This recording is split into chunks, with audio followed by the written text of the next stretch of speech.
श्री परमात्मने नमः। ओम श्री सत्य गुरुदेवाय नमः। ये देखिए बता रहे भगवान, यह है 14वें अध्याय का 27वां श्लोक कि हे अर्जुन, इस अविनाशी पार ब्रह्म का और अमृत का तथा नित्य धर्म का अखंड एक रस का आनंद का मैं ही आश्रय हूँ। अर्थात उपयुक्त ब्रह्म, अमृत, अव्यय, शाश्वत धर्म तथा एकांतिक सुख, ये सब मेरे ही नाम हैं, इसलिए इनका मैं ही परम आश्रय हूँ। ये 27वें श्लोक में भगवान बता रहे हैं, देखो कैसे कि अविनाशी पार ब्रह्म का। अविनाशी पार ब्रह्म कौन है? भगवान ने कहा वो मैं ही हूँ। जैसे आगे बता चुके भगवान कि प्रेम का भाव रखते हुए भगवान ने बताया है कि गुणातीत के लक्षण। गुणातीत के लक्षण कैसे हैं? उसके अंदर समता की बुद्धि आ जाती है, मित्र शत्रु में कोई भेद नहीं रहता, सब में निरंतर आत्मा का दीदार होने लगता है। यही ज्ञान का लक्षण भी है। जितना जितना तुम्हारे अंदर ये ज्ञान विचार बढ़ेगा, उतने उतना तुम्हारी बुद्धि ऐसी बनेगी। कैसी? भगवत बुद्धि। जैसे भगवान ने अर्जुन ने पूछा, भगवान तुम किसके आगे पीछे रहते हो, किसके साथ चला करते हो? तो भगवान ने यही बताया कि जो निरंतर मेरा स्मरण करते, मेरा ध्यान करते। अब गीता के देखो 9वें अध्याय में भी भगवान ने बताया कि श्रृंगी ऋषि ने भगवान से पूछा कि भगवान क्या कारण है तुम अपने ऐसे भक्त जो होते हैं, ये जो तुम्हारा जो भक्त है 9वें अध्याय में बताया, तो उसके भगवान ने गधेली क्यों रखे, इसके पीछे पीछे चलते हो? तो कहा इसलिए क्योंकि वो हमेशा मेरा ध्यान विचार किया करता है। जब से वो धरती पर आया है तब से उसके मुंह से हमारा ही नाम निकला करता, हमेशा भगवान की ही भक्ति में वो रहता है। जो इसे अविनाशी स्वरूप परमात्मा का ध्यान करता रहता है, तो कहते वही अविनाशी स्वरूप कौन है? एक रस, जिसका रस जो है कभी खंडित नहीं होता। संसार के रस हैं वो खंडित होने वाले हैं। आज जीने की तमन्ना है, सुबह शाम को मरने का इरादा है। अभी इससे बड़ा हमको सुख मिल रहा है और उसी से हमको दुख भी मिलने लगता है। वो हमारे अनुकूल जब नहीं चल पाएगा तो दुखी होगा मेरा मन। तो इसलिए समझा रहे भगवान कि भगवान कैसे हैं? अखंड एक रस, जिसको खंडित नहीं किया जा सकता, वो अखंड है। तो कैसी बुद्धि है भगवान के अंदर, इसलिए तो भगवान का नाम आनंद है। आनंद का एक रस आनंद का मैं ही आश्रय हूँ। जो हमारे आश्रय पर आ जाता है, हमारे ऊपर निर्धारित हो जाता है, हमारी शरण ले लेता है। भगवान ने कैसे गीता में 18वें अध्याय में कहा कि सारे धर्मों को, सारे कर्मों को, सारे समस्याओं को छोड़ करके तुम हमारी शरण में आ जाओ। हमारी शरण क्या? शरीर, जो शरीर धारण किया था भगवान ने, वो नहीं, वो मुझ आत्मा के धर्म में आ जाओ। वो आत्मा कौन है? वो आत्मा मेरे में विद्यमान है। वो आत्मा सभी में विद्यमान है। जिसकी बुद्धि ऐसी बन जाती है, जिसका विचार ऐसे बन जाता है कि जब वो आत्मा ही सभी में विद्यमान है, तो इसलिए संत महात्मा सब हमको बहुत ही प्रिय लगने लगते हैं। क्योंकि आत्मा से हम लोग प्रेम करते हैं। वो आत्मा सभी में विद्यमान है, तो सभी के अंदर आत्मा। जो लोग संसारी हैं वो भी है आत्मा से ही भरे, लेकिन उन्होंने क्या किया है? अपनी आत्मा को भगवान ने कहा उसको चमकाया नहीं, दमकाया नहीं, उसके ऊपर मिट्टी गर्दा डाल रखे। आत्मा पे मिट्टी गर्दा पड़ नहीं सकती, लेकिन आत्मा कैसे हमारे हृदय में रहता है। इसके बाहर इसमें चित्त, अहंकार, मन, बुद्धि ये सब रहते, इसी के कारण वो साफ दिखाई नहीं पड़ता। जिसकी अपनी आत्मा को जो चमका लेता तो सबके आत्म भाव से वो निकटता में आने लगता, उसे प्रीति होने लगती, प्रेम होने लगता, उसी से स्नेह हो जाता है। तो इसलिए समझा रहे भगवान कि वो सबका आश्रय कौन है? भगवान ही। वो आसरा अगर भगवान का कोई लेता है तो भगवान उसको आनंद कंद बना देते हैं। आनंद कंद भगवान कैसे हैं? आनंद कंद। आनंद कंद माने आनंद का फल जो होता, कंद माने फल होता है। भगवान ही आनंद का फल है। जितने लोगों को अगर आनंद आया है तो वो भगवान का ही, भगवान रूपी ही फल खाया जिन्होंने, परमात्मा के ही नाम से तृप्त हुए, परमात्मा का ही मूल किया है, परमात्मा से ही प्रीति की है। तो कहते वैसे ही भगवान का इसी में नाम, कहते आनंद का मैं ही आश्रय हूँ। और भगवान ने बता रहे हैं कि देखो सब श्लोकों में भगवान ने यही अपना रूप बताते हुए उसको प्रत्यक्ष करते हुए कहते सब सुख। सुख कौन से? सिर्फ एक भगवान में सुख है। और संसार के जितने भी सुख है सब फीके हैं।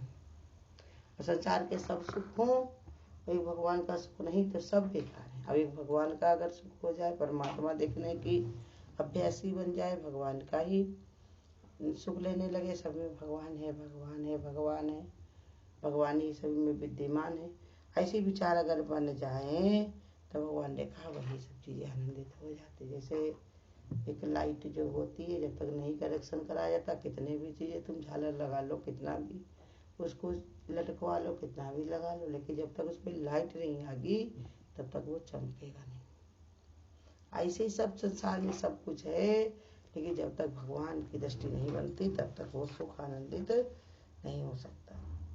और भगवान ने क्या बताया? हमारा सुख कैसे? अच्छे सुख है। अच्छे माने जिसका कोई क्षय न कर सके, जिसको कोई क्षय न कर सके, ऐसे भगवान के वहां। कैसे? क्योंकि बाहर के जो सुख होते हैं तो लोगों की निगाह में आते हैं, अरे ये बहुत सुखी, तो लोग बद्दुआ दे दे करके उसके सब बर्बाद हो जाते हैं। लोग ताने मार मार के, तुम्हारे पास तो ये है, तुम्हारे पास तो वो है, ऐसे है वैसे है, इससे सब बर्बाद जाते हैं। लेकिन भगवान ने बताया कि जब ये परमात्मा की तरफ सुख जुड़ता है तो वो परमानंद अच्छे आनंद है।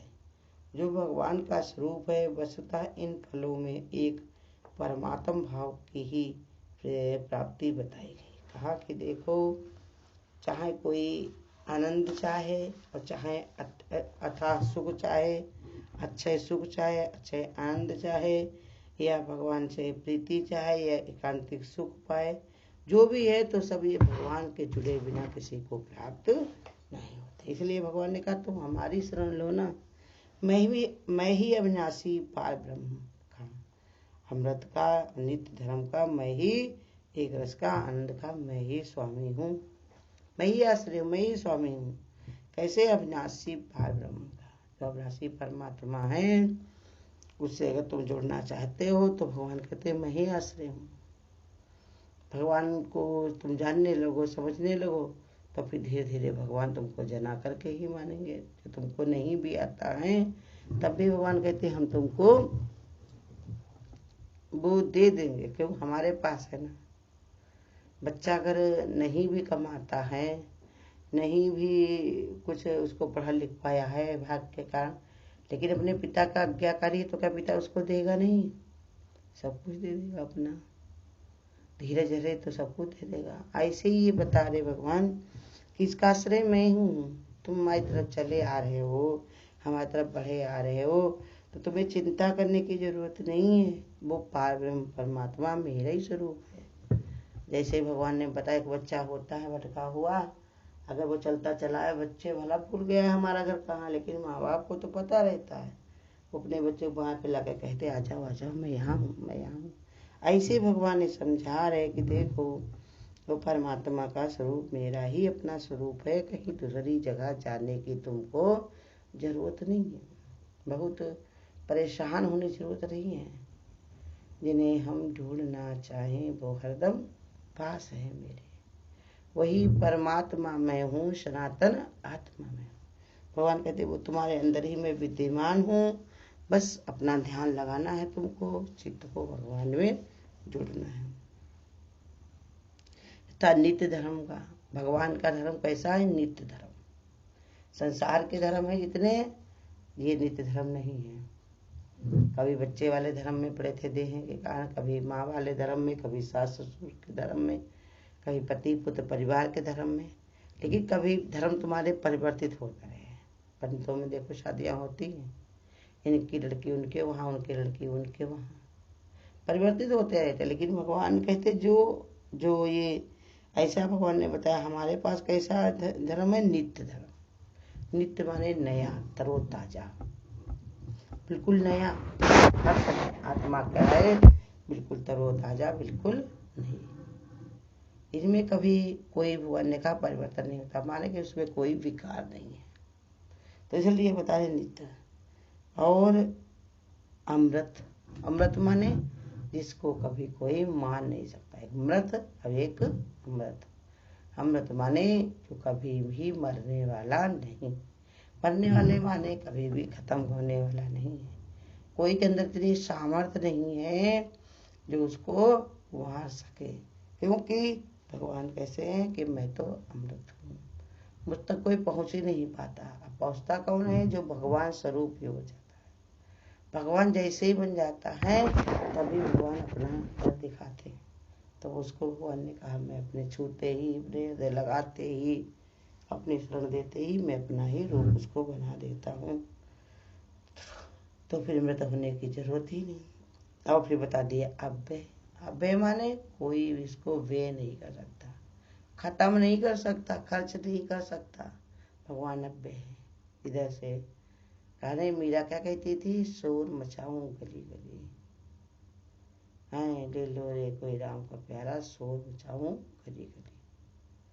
पायो जी मैंने राम रतन धन पायो, चोर न लूटे कबहू न फूटे, दिन दिन होत स्वयं। जितना बांटूं उतना बढ़ता है, ऐसा दान निराला रे। परमात्मा का ऐसा व्यापार है कि जितना बांटो उतना ही बढ़ता चला जाए। ये भी ऐसा है कि जितना बोगे उतना ये फलीभूत होगा, उतना ये बढ़ेगा। इसलिए समझा रहे भगवान कि वो अव्यय और शाश्वत धर्म। शाश्वत माने ये हमारा पहले भी था, आज भी है और सदा रहने वाला। शाश्वत माने बहुत ही पुरातन। जब हम धरती पर शरीर नहीं धारण किए थे तब भी यही धर्म था, मुझ आत्मा का ही धर्म। आत्मा के ही धर्म से सृष्टि बनी हुई है। आत्मा के धर्म के बिना और कुछ नहीं बन सकता। तो इसलिए बता रहे शाश्वत धर्म।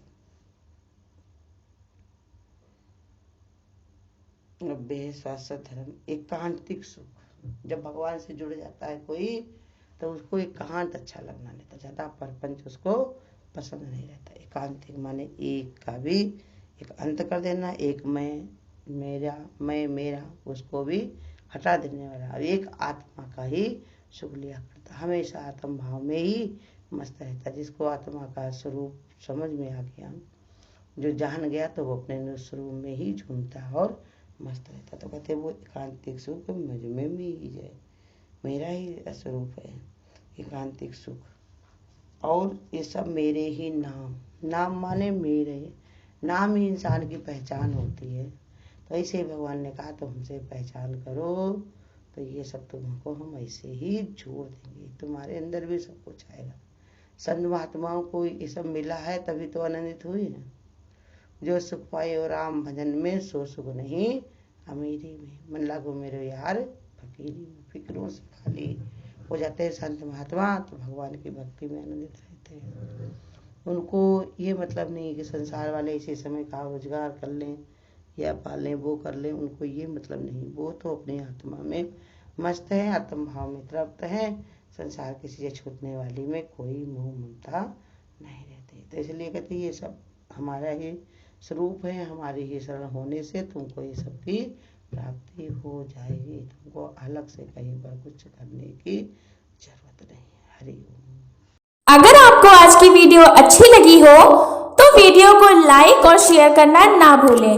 आगे की वीडियोस देखने के लिए चैनल को सब्सक्राइब करें और नोटिफिकेशन